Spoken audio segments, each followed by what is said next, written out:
Hello, Patriots.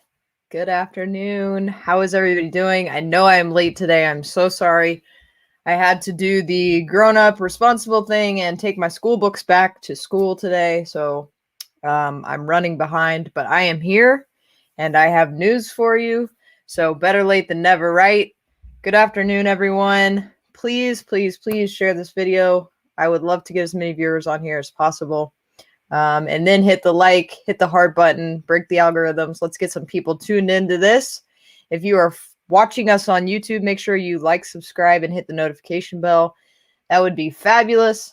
Thank you guys all so much for tuning in. Got a lot of comments coming in. Also, if you're a first-time viewer, let me know. I'd love to give you a shout out. Thank you to all of you who are everyday viewers. I appreciate all of you from the bottom of my heart. Thank you so much, as usual. All right, I'm going to start calling out some of these comments. They're flying in. Hello, Sarah, Dennis, Vance, Sharon, Cassie, Janine, Heather, Heather from California. Ooh, that's funny. Hi, Jessica, Lacey. Hello, everyone. How is everybody doing? Today is Tuesday, right? Pretty sure it's Tuesday. Anthony, stop it. You are not a first-time viewer. Nice try, though. You're funny. Yes, everybody pray for Israel. Whew. Man. Hello, everyone. Thank you so much for tuning in. All right, so let's jump right into the news, okay? Also, just a quick reminder, today is Police Appreciation Week. Not today, this week. This week is Police Appreciation Week. So please, please shake a police officer's hand, take a 24-pack of water to the police station, do whatever you can to show the police that you got their back, that you care about them, and that you respect them. Yes, this is a very valid comment. Gas is the new toilet paper. Seems to be.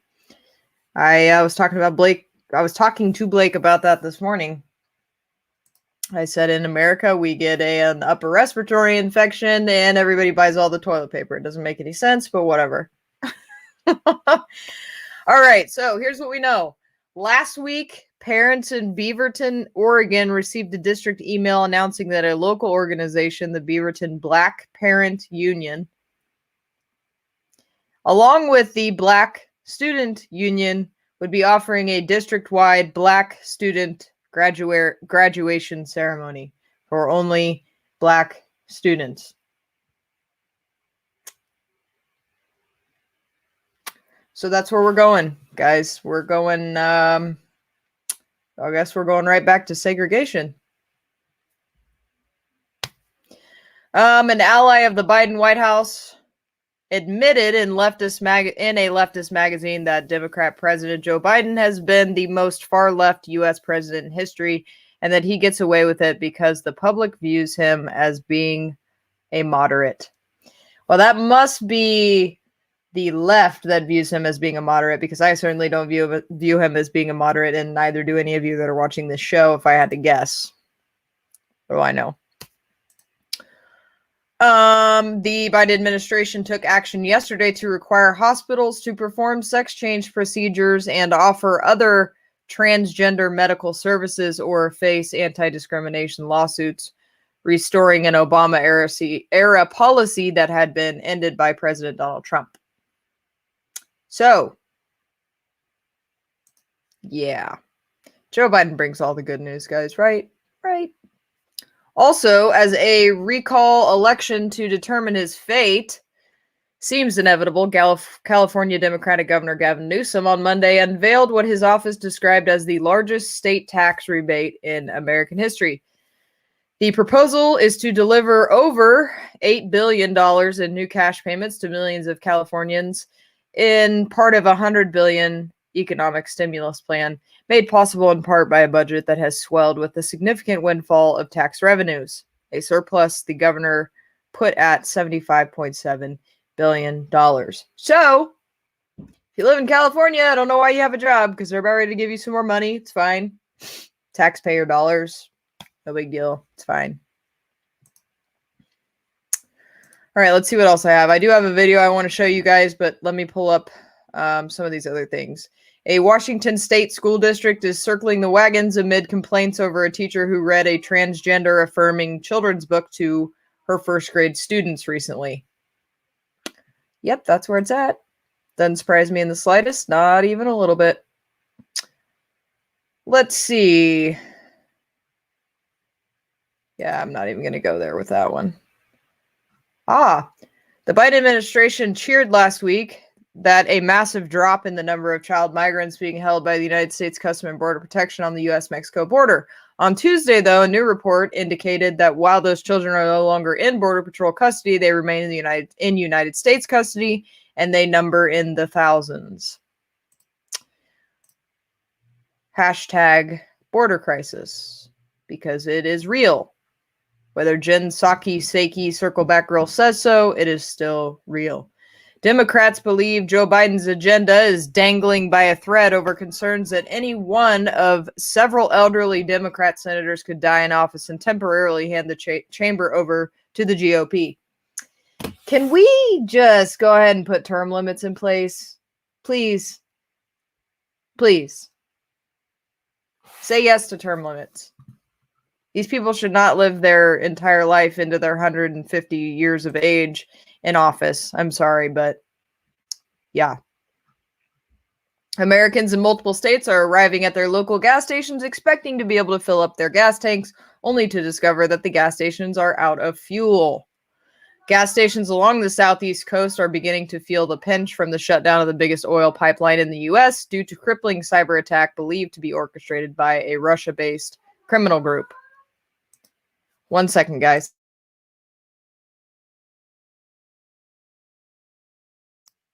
Sorry, I'm here alone with my kiddo. All right, so I'm going to go ahead and play this video because I got to go help him really fast. But this is important, and you guys need to watch and listen to it, okay? I don't know. Some of you may have seen it, but it's important, and I want you guys to hear it. Apparently superior to another race or sex. The governor of that state joins us exclusively in moments, Governor Stitt. But first, back to AFT President Randy Weingarten once again. Randy, thank you very much for sticking around with us. I want to ask you about this because it's become such a hot topic. And you have said that we quoted you on the way to the break that, you know, that this is a factual finding, the 1619 report that was put together in the New York Times that now has been converted to learning materials that are in classrooms and are parts of curriculums. Do you believe that 1619 is a factual program? Martha, I believe that I'm a history teacher and I'm a social studies teacher. And I believe we should teach history. And from everything I can see and understand from the data I see, 1619 was the year that the first slave boat came from Africa to the United States. So that's a point in history that I think we should be teaching. But that's very simplistic, take on it. I mean, the 1619 Project teaches that that's the true beginning and the founding of our nation, not 1776. And that the reason for the revolution and the colonization was because colonists wanted to preserve slavery, that the country was founded on the basis of wanting to preserve slavery. But that is not factual. That is not true. In fact, scholars in this area say there's no evidence that colonists were motivated by that in coming to the United States. So it would be wrong as a historian to want to teach them something that is not true, because that's the basis that sets up all these other tenets that lead to teaching kids that we live in a systemically racist country.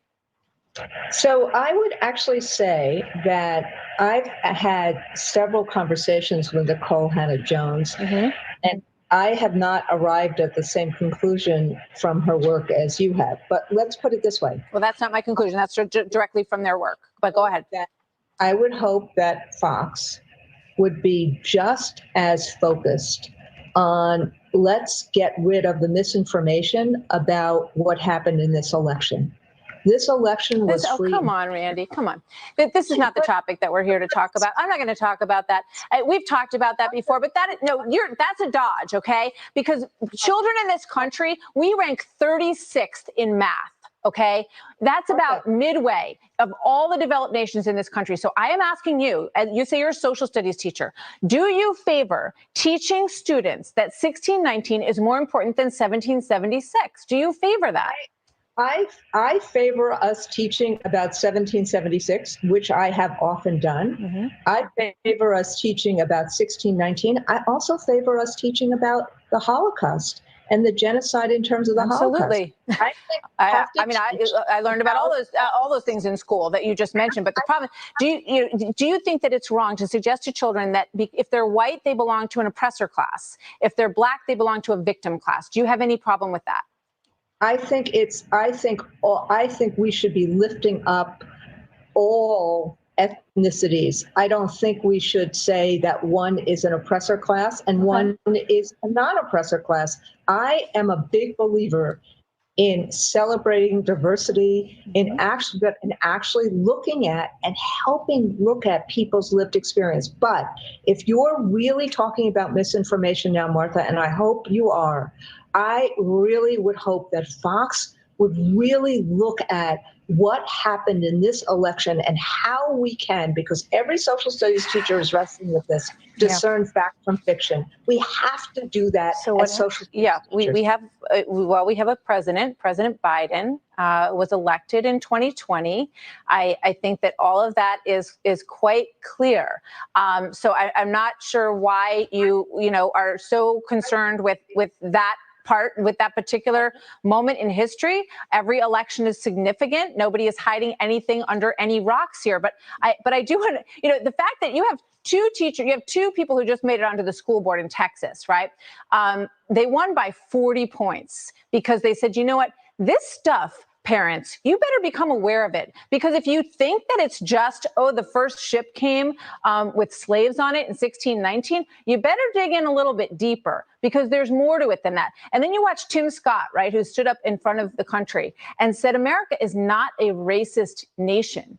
There are racism incidents. There is racism. We all recognize that. But if you raise children in this country believing that it's a bad country that was founded in wanting to preserve slavery, which is simply not true, then we've got a problem in our school system. And apparently people noticed it in that district in Texas, and they voted in people that they think are going to make sure that that is clear to all the parents.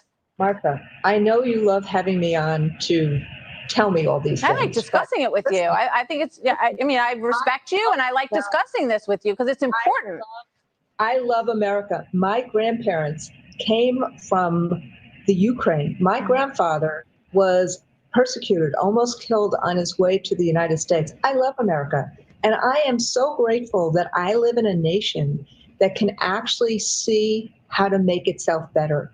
And that's what we try to do in education all the time. And so, look, I think we should be teaching about 1776. I think we should be teaching about all of the civil rights laws. I think we should actually be doing more with civics and science in school. And I do think that we should actually be talking about when the slave trade started in a place we now call America. All of those things are important. I don't think anybody has any problem with all the things that you just listed. Those things are absolutely not the issue that we're discussing, and I agree with you on all of those.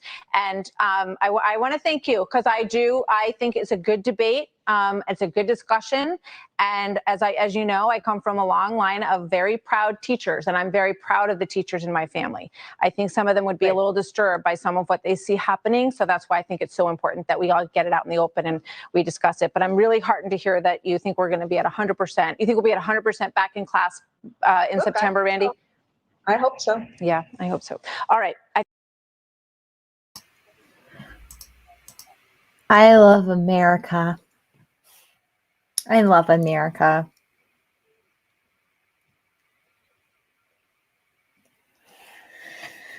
That's teachers, y'all. That's teachers. That is teachers in America right there. That is, listen, I'm not calling all teachers bad. I have friends that are teachers. I know they're great teachers. I know they're great people. But there are more of those ones that you just saw than there are of the great ones, unfortunately. Okay? And they are indoctrinating children. They are not teaching them about history. Period. Period. Yes, I know, Amy. She does. She blames Fox and Trump. Why she kept bringing up the election? I don't know. They got their way. What are they whining for? What's the problem?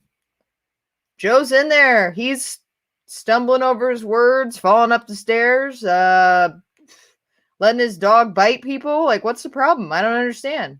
I don't understand. Why are we still talking about this? Yes, she blames Trump and implies vaccine hesitant Fox News viewers are why schools aren't fully reopened, because Fox News viewers will not get the vaccine. And so that's why schools aren't reopening. And it's Donald Trump's fault. That's what that lady that was just talking, she thinks. Yes. All right, let's see if I have anything else for you guys before I hop off here. Amy, let me tell you what. The left, that's what they do best. They deflect. They deflect. They deflect, and then they blame it on other people, and that's it. They don't take responsibility for their actions. That's not what they do. They do that in identity politics, and that's all. Let's see. Hold on 2 seconds. I'm just refreshing, making sure I don't have anything else before I hop off here.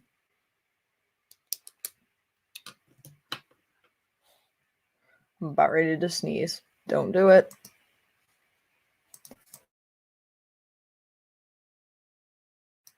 Excuse me. Sorry. I wonder what they do when they do that on the news.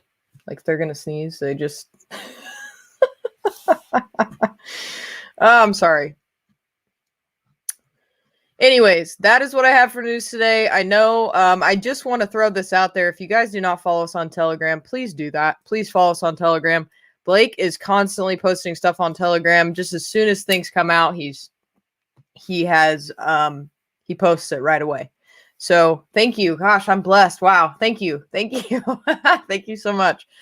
So yeah, if you're not following us on Telegram, please do that. Because yeah, latest breaking news it comes out quick on our Telegram page. Blake's posted a lot of videos of what's going on in Israel, photos, all kinds of different things. So if you're not following us there, I highly suggest and recommend that you do. He just posted an update that says Maricopa County officials refuse to provide routers and passwords to Senate auditors. They don't want the public to know where data was sent and when it was sent. So that is the most latest breaking news on the Maricopa County audit. Anyways, God bless you all. Thank you so much for tuning in. Do remember that we do have our first online event coming up May 22nd and 23rd. If I can find my thing? There it is. Operation Take Back America. It is an online event. We have tons of great speakers lined up. I'm not kidding you guys. Hopefully we'll get a graphic put out this week so that you guys can see who all is on the lineup to speak at this event. It's going to be a great event. So try to be there and tune in. I will be there. Also, Freedom 515. They're hosting rallies all over the United States. Hang on one second, please. I'm almost done. All over the United States this Saturday. I will be at the rally in Columbus, Ohio. If you have not checked out where your rallies are in your states, you can go to freedom515.com and see what locations are closest to you. We're going to stand up for our freedom, stand up for our civil liberties, and show America and everybody in it that the patriots are still out there and we're still standing for what our founders gave us. So if you guys can do that, do that. If you can be at the one in Columbus, Ohio, I will see you there. It is at noon on Saturday. All right, y'all. I will talk to you guys tomorrow, and I hope you guys have a wonderful Tuesday. I'll see you next time.